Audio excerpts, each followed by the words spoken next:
अभिव्यक्ती स्वातंत्र्य आहे। जर कोणी तुम्हाला दुखवणारं वक्तव्य केलं असेल त्यासाठी कायदा आहे, त्यासाठी आहे। आमच्यावरती सुद्धा अनेकांनी डिफॉर्मेशन केसेस टाकलेल्या आहेत ना, आणि आम्ही कोर्टात जातो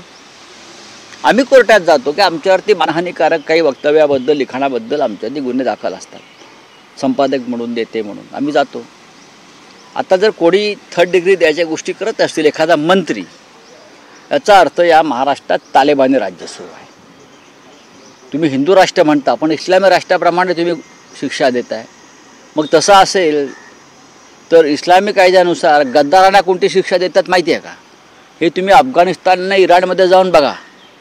जो गद्दार असतो त्या गद्दाराला भर चौकामध्ये उघडं करून 100 फटके मारले जातात पार्श्वभागावर। गद्दाराला ही शिक्षा आहे। जर तुम्ही कुणाल कामराला त्या पद्धतीने शिक्षा देणार असाल तालिबानी पद्धतीनं, तर तालिबानी म्हणजे इस्लामी पद्धतीनं गद्दाराची शिक्षा ही या पद्धतीची 100 फटके आणि मग फासावर लटकवायचं। मान्य आहे मंत्र्यांना वगैरे? तुमच्या मान्य असेल तर सांगा, प्रस्ताव आणू आपण तसा एखादा, मग सुरुवात करू तुमच्या मंत्र्यांपासून। पण राऊत साहेब, असं दिसतं आहे की तुम्ही असाल, उद्धव ठाकरे असतील किंवा शिवसेना युबीटीचे अनेक नेते ज्या पद्धतीने अभिव्यक्ती स्वातंत्र्य असं म्हणत कुणाल कामराची जी पाठराखण करतात, तुमचं समर्थन आहे का अशा पद्धतीच्या विडंबनाला? आमच्यावर सुद्धा टीका केलेली आहे ना अनेकदा। आता हे एकनाथ शिंदे आणि त्यांचे लोक आमच्याविषयी काय बोलतात, त्यानंतर स्वतः देवेंद्र फडणवीस यांच्याविषयी सुद्धा आक्षेपार्ह वक्तव्य त्या काळात होत होती आणि ती चुकीची होती, तरी त्यांनी ते सहन केलेलं आहे। अनेक ठिकाणी असं होतं। तुम्ही त्याला उत्तर देऊ शकता, तुम्ही शब्दांच्या रूपानं लिखाणाच्या रूपानं प्रतिकार करू शकता, तुम्ही कायदेशीर भाषेत प्रतिकार करू शकता।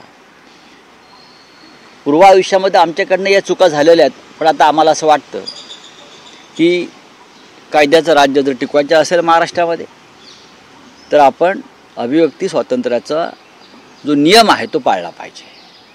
नाही, पण राऊत साहेब, असं दिसतं आहे या प्रकरणामध्ये की पुढच्या काळात कुणाल कामराच्या शोजवर महाराष्ट्रात बंदी येऊ शकते, ज्या पद्धतीने हा वाद गाजतो आहे, आणि आता त्याचं यूट्यूब चॅनल तपासावं अशी मागणीही शिंदे शिवसेनेकडून करण्यात आली। शिंदे गट कोणती मागणी करू शकेल?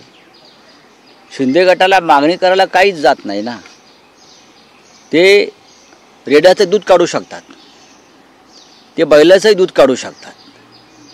मुळात या देशामध्ये अजूनही कायदा आहे आणि अजून या देशामध्ये काही प्रमाणामध्ये स्वातंत्र्य आम्ही टिकवलेलं आहे, आमच्यासारख्या संघर्ष करणाऱ्या अनेक लोकांनी देशभरामध्ये। तुमच्यावरती काही टिप्पणी केली म्हणून जर एखाद्याचं चॅनल बंद करायचं, तुमच्यावरती काही टिप्पणी केली म्हणून त्याला काय म्हणता येतं, उलटं टांगून टायरला मारायचं। मग असं जर उद्या उलटं झालं, सरकार बदललं आणि जे तुमच्या विरोधातले कार्यकर्ते आहेत त्यांनी हीच भूमिका घेतली तर कसं काय व्हायचं? या देशामध्ये अराजक माझे जर बंद झाले, महाराष्ट्रात बॅन आला, देश खूप मोठा आहे। हा देश या शिंद्यांच्या लोकांना माहीत नाही, हा देश खूप मोठा आहे। त्यांना त्यांचा देश अमित शहांच्या पलीकडे दिसत नाही, अमित शहांच्या पलीकडे त्यांना त्यांचा देश दिसत नाही। जोपर्यंत अमित शहाचं छत्र त्यांच्या डोक्यावर आहे तोपर्यंत त्यांची भाषा चालेल, पण रामकृष्णही आले गेले तसे मोदी आणि शाही जातील आणि येतील, लक्षात घ्या। एवढंच मी त्यांना एक इशारा देऊन ठेवतो आहे।